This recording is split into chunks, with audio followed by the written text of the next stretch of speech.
let's look at this situation here, analyzing this particular experiment where a dog food company wants to compare a new low-calorie food with their standard food to see if it's effective in helping inactive dogs maintain a healthy weight. So they got several dog owners that have volunteered, and they've classified dogs as small, medium, or large.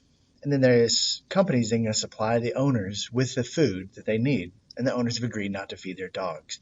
So in terms of what we're looking at, you think, all right, an element of control, right? They're using inactive dogs.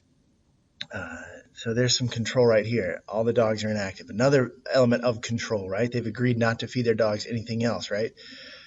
All right, not to feed their dogs anything else. So there's an element of control, right?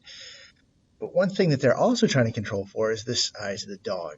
And the issue here is, if you think about it, typically maybe we think about dogs, the size of the dog might affect how much they eat, how quote unquote inactive they are, or maybe just how bigger dogs might be able to maintain a healthy weight better than small dogs. So the idea here is we now know we've got this idea. We've got that I'm circling in yellow here. We've got kind of an idea of this variable that could affect our experiment that we want to take care of on the front side. So what we end up doing is we'll end up using something called blocking. It's a lot like stratification, except we're not doing a sample anymore. We're doing some kind of experiment. So basically, when you're stratifying in an experimental situation, that's called blocking. And what a block does, it reduces the effects of some identifiable attribute that cannot be controlled. We cannot control the size of the dog, but we do think that it could have an effect. So it'll consist of subjects or units that are all kind of homogeneous. So it was all, the small dogs in a group, all the medium dogs, all the large groups. Other examples, gender, a lot of times in studies, is a good blocking variable. Age, think back to one of our previous examples where we talked about giving people a cold, and we use people of all the same age group. But if we use people across the spectrum of ages, it'd probably be a good idea to block by age, right? Maybe we take a group of kids, a group of teenagers, a group of young adults, and then a group of elderly people. We'd want to block by age so we can really see the effectiveness of the treatment within each group.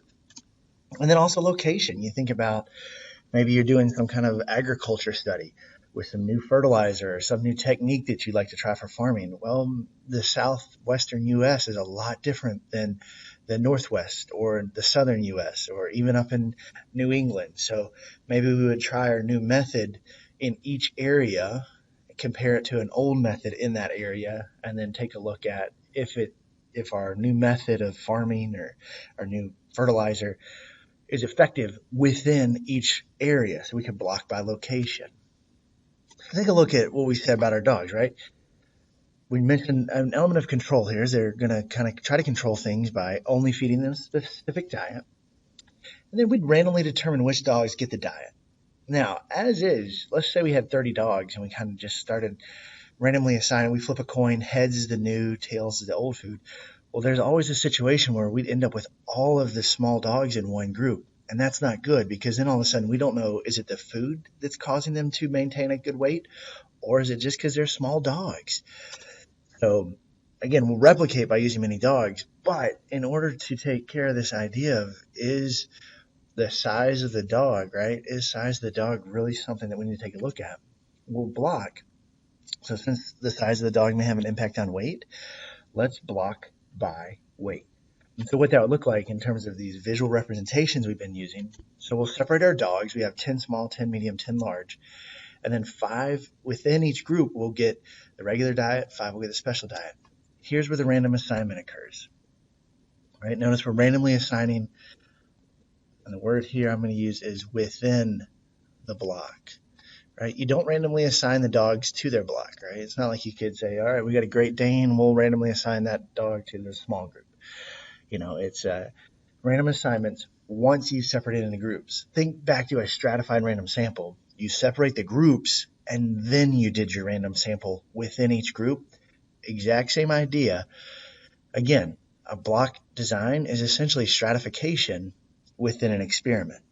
And then at the end, we'll compare the weights. A nice thing about this, let's say that we saw a weight loss here and here, but there was no weight loss with our large dogs. Well, because we blocked this, if we were marketing this dog food, we could, go after our target audience. Well, if you have a small or medium dog, this might be a really good food for you.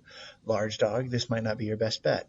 So that's something that we wouldn't have been able to tell had there not been these blocks set up at the very beginning, had we not stratified things early. Right, here's another example. This is an old AP test. So students are designing an experiment to compare the productivity of two different fruit trees. So we've got a field that is bordered by densely forested area on the left. So the field has been divided into 8 plots. The students have decided to test the plot by using a blocking scheme. 4 trees are going to be within each block, and they're going to random assign out of the 4 plots 2 each variety. So they're going to randomly assign within the block. So in the picture below, right, down here we've got the 2 different blocking schemes that they're considering. Right? So what is the one thing that they have to consider? They're really having the one variable that they cannot control, and that would be, right, it would be this forest area, right? If they're trying to plant some new trees, they have to be aware that there's this forest over here that they have to take into consideration. And so if we want to take that out, again, keep in mind the shaded area is block 1, the unshaded area is block 2. So within each block, there will be 4 trees, 2 of each type. Well, if we want to make sure that we can compare the 2 different trees, we want to make sure that we get 2 of each tree right next to the forest. Now, both blocking schemes could do that, right? We could end up, right, if you think, we got to get 2 of each tree next to this. We could get 2 of each tree next to the forest. However, it is only in blocking scheme A that we're guaranteed, right? So we have tree A and tree B, right? If we were randomly assigning, we could end up with A, B, B, A, right? We're going to definitely get 2 of each. There's always the possibility over here that we'd end up with, right? We want 2 of each tree. There's always a chance that we end up with something like this, where we get all 4 of the same tree right next to the forest. And then all of a sudden, the forest kind of confounds our study. We don't know. Well, is it the trees, the new dwarf fruit tree, or is it having some kind of impact on the forest that's affecting our study? If we look at blocking scheme A, because it guarantees us, right, A guarantees that both trees are next to the forest, then we can kind of then compare. So let's say in block A, and maybe we ended up with something like this.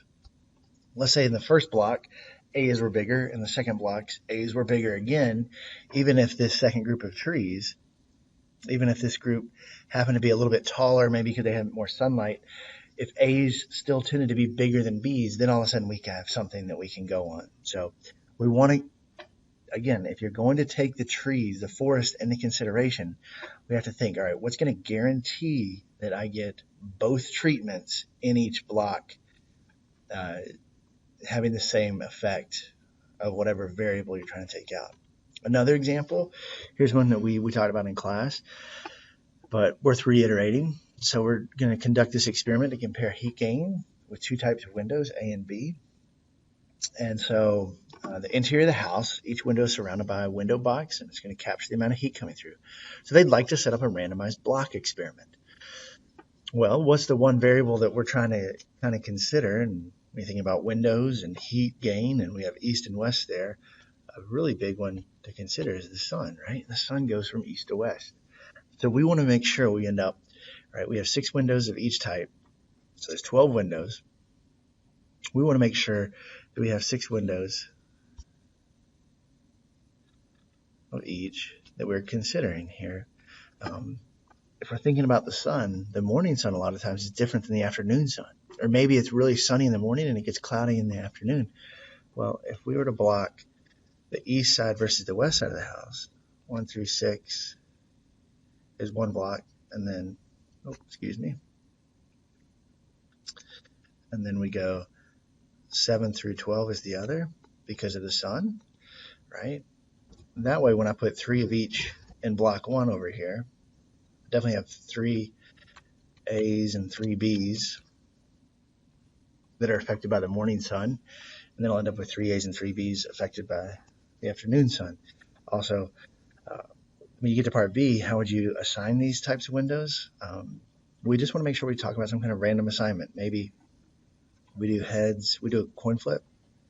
Heads will be window A, tails will be window B, and you just flip until you end up with 3 of one type of window in each block, and then fill in the remainders. You could put the numbers 1 through 6 into a hat, pull out 3 numbers randomly, and those will get window A. The remainders will get window B. You can use a random number generator. We could get it to, pick numbers from 1 to 6, pick 3 of those. And once we get 3 unique numbers, those 3 will get window A. The remaining windows get window B. You just need to make sure that you describe your method appropriately and so that it could be understood.